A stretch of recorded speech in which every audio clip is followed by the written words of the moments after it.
Peran penting Sinteyong di balik training center Timnas Indonesia sempat minta bantuan netizen untuk misi ini. Setelah hanya dijadi wacana, kali ini mimpi tersebut akan segera terwujud. Training center ini akan berlokasi di Ibu Kota Nusantara atau IKN. Proyek tersebut akan dibangun di tanah seluas 34,5 hektar di area tersebut. Ketua PSSI, Erick Thohir menjelaskan training center akan segera dimulai pembangunannya. Dalam pembangunan ini, FIFA memberikan bantuan sebesar 85,6 miliar. Pembangunan training center Timnas Indonesia tidak lepas dari sentilan Sinteyong. Dia juga sempat bertemu dengan Presiden Joko Widodo untuk masalah ini saat Jokowi berkunjung ke Korea Selatan. Bahkan, permintaan ini disampaikan beberapa kali saat diwawancarai oleh media. Pada saat dia gagal membawa hasil terbaik di SEA Games 2021, pelatih asal Korea Selatan ini menilai bahwa semua pihak harus bekerja sama. Mendapatkan kritik tajam dari netizen, dia justru meminta mereka untuk mendesak PSSI membangun training center. Hal tersebut dirasa lebih penting untuk sepak bola Indonesia. Hasilnya, Ketua Umum PSSI Muhammad Iriawan yang menjabat saat itu cukup gerah dan menjanjikan training center untuk skuad Garuda meski belum ada pembangunan nyata. Jauh sebelum peristiwa tersebut, pelatih asal Korea Selatan ini sudah meminta segera dibangun training center. Saat itu, masalah timbul karena saat pemusatan tidak ada latihan pribadi yang diberikan kepada pemain. Mereka hanya fokus pada organisasi tim dan tidak bisa memaksimalkan bakat yang mereka miliki. Bahkan, dia mencontohkan yang terjadi pasca pada pemain timnas Korea Selatan Song Heung-min diberikan waktu latihan pribadi selama 20 menit sebelum latihan saat berada di pemusatan latihan. Hal ini tidak bisa dilakukan timnas karena menggunakan sistem sewa saat TC. Dia berharap dengan adanya training center maka pemain timnas Indonesia bisa terus berkembang menjadi lebih baik.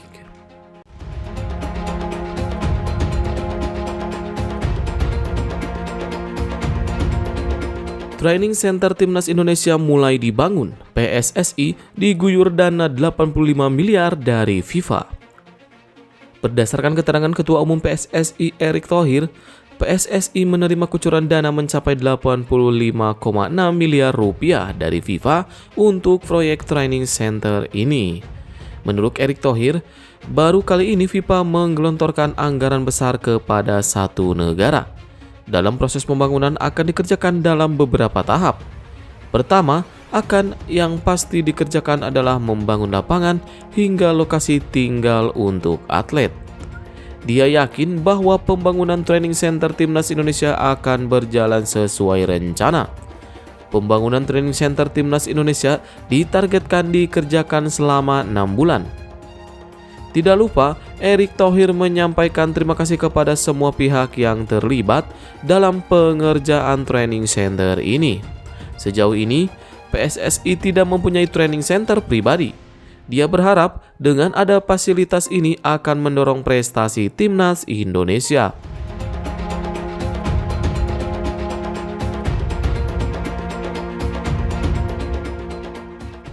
Groundbreaking National Training Center secara resmi saya nyatakan dimulai. Ketua Umum PSSI janjikan timnas Indonesia latihan di Training Center IKN bulan Maret 2024.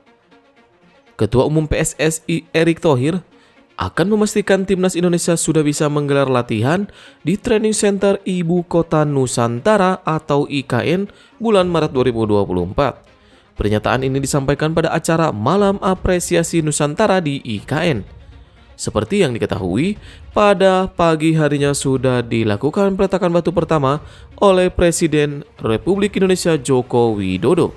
Nantinya, training center ini memiliki fasilitas yang cukup mumpuni untuk timnas Indonesia. Di antaranya adalah 8 lapangan yang dibangun di atas tanah seluas 34,5 hektar. Pembangunan ini akan dilaksanakan dalam 2 fase. Fase pertama akan dibangun di lapangan tempat penginapan bagi pemain dan pelatih juga ruang ganti. Pada pembangunan ini, mengandalkan bantuan dari FIFA sebesar 85,6 miliar. Pada fase kedua, akan dibangun fasilitas pendukung lewat dana 90 miliar melalui APBN.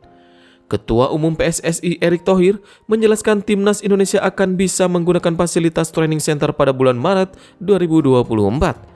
Tepatnya saat pembangunan tahap 1 setelah dikerjakan oleh Kementerian Pekerjaan Umum dan Perumahan Rakyat. Dia berharap pembangunan ini akan sesuai rencana agar bisa dimanfaatkan skuad Garuda. Apalagi ini adalah kali pertama bagi Indonesia memiliki fasilitas training center.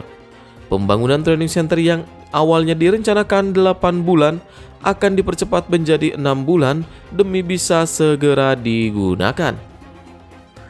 Sementara itu, Menteri PUPR Basuki Hadi Mulyono menyanggupi permintaan tersebut.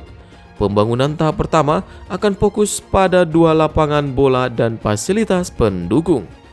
Training center ini akan ada 8 lapangan sepak bola. Sampai tahun depan akan dibangun 2 yang sudah selesai, ini perintah beliau atau Pak Erick Thohir kepada saya, kata Basuki Hadi Mulyono.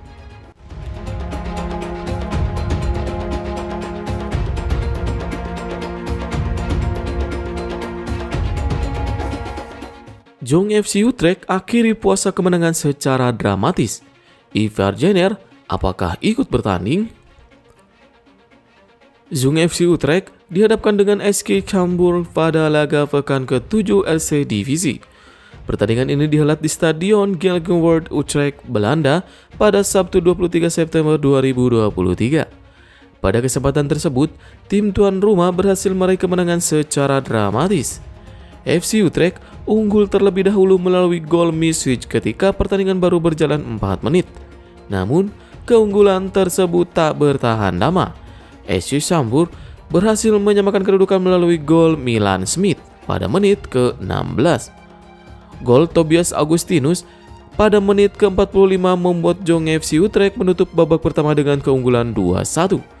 Skor kembali menjadi sama kuat usai Yon Gabriel mencetak gol kedua SC Cambuur. Drama terjadi pada penghujung babak kedua. Rafiq El Arugio sukses mencatatkan namanya di papan skor pada menit ke-88 dan membuat Jong FC Utrecht keluar sebagai pemenang dengan skor 3-2. Hasil ini sekaligus memutus puasa kemenangan Jong FC Utrecht yang hanya meraih hasil seri dan kalah pada 2 laga terakhirnya. Sementara itu, apakah Ivar Jenner bermain pada laga ini? Sayangnya jawabannya tidak. Pemain berusia 19 tahun kembali ditepikan oleh Jong FC Utrecht. Bahkan, nama Ivar Jenner tak masuk dalam skuad Jong FC Utrecht melawan SC Cambuur. Hal ini bisa dikatakan cukup mengejutkan. Pasalnya, Ivar Jenner baru saja menunjukkan performa apik bersama timnas U23 Indonesia di kualifikasi Piala Asia U23 2024. Dengan catatan tersebut, Ivar Jenner kini telah menghilang dari skuad Jong FC Utrecht pada 3 laga terakhir.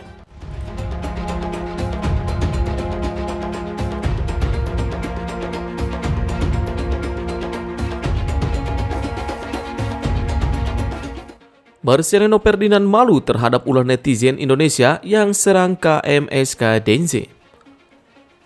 Marcelino Ferdinand tidak dicantumkan dalam skuad KMSK Denze untuk melawan Zulte Waregem. Banyak netizen Indonesia yang mengomentari keputusan klub yang tidak memberikan kesempatan kepada Marcelino. Beberapa dari mereka merasa bahwa Marcel sering meninggalkan klub untuk membela timnas yang mungkin mengurangi peluangnya untuk membela klub KMSK Denze. Marcelino memberikan tanggapannya melalui cuitan di akun Twitter pribadinya. Dia menyoroti kritik dari penggemar sepak bola Indonesia terhadap klubnya, sambil meyakinkan bahwa dia sedang berusaha menjadi pemain yang lebih baik. Marcelino juga membandingkan perjuangan dengan pemain asal Jepang, Takefusa Kubo yang telah lama berkarir di Eropa. Perlu dicatat bahwa Marcelino Ferdinand belum mendapatkan kesempatan bermain bersama KMSK Denze musim ini. Dia hanya duduk di bangku cadangan dalam beberapa pertandingan sejauh ini. Berbeda dengan musim sebelumnya, di mana dia mendapatkan beberapa menit bermain. Marcelino akan terus bekerja keras untuk mendapatkan peluang bermain bersama klubnya. Dan Liga Belgia masih akan berlangsung untuk memberikan kesempatan lebih lanjut untuk membuktikan dirinya.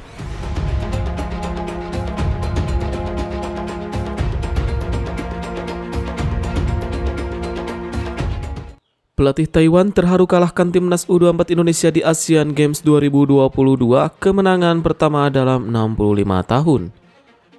Timnas U24 Indonesia harus takluk 0-1 dari Taiwan dalam laga yang digelar di Stadion Xinjiang Normal University East Kamis 21 September 2023.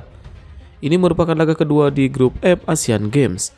Dengan hasil ini, maka Taiwan membuka peluang lolos ke 16 besar Asian Games. Sedangkan bagi timnas U24 Indonesia, mereka mesti mati-matian menang atau setidaknya tidak kalah dari Korea Utara di laga terakhir untuk lolos. Pelatih Taiwan, Chen Jiunming, mengaku terharu dengan kemenangan timnya atas Indonesia. Apalagi ini juga merupakan kemenangan perdana Taiwan di Asian Games di cabur sepak bola Asian Games selama 65 tahun. Chen Jiunming juga memuji pertahanan timnya yang bermain solid.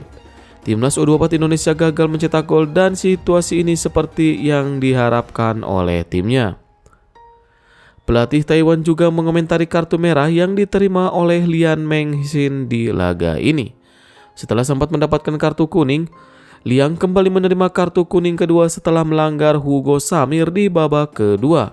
Namun, hasil positif saat berhadapan dengan skuad Garuda Muda akan memotivasi mereka untuk melangkah lebih jauh di Asian Games 2022.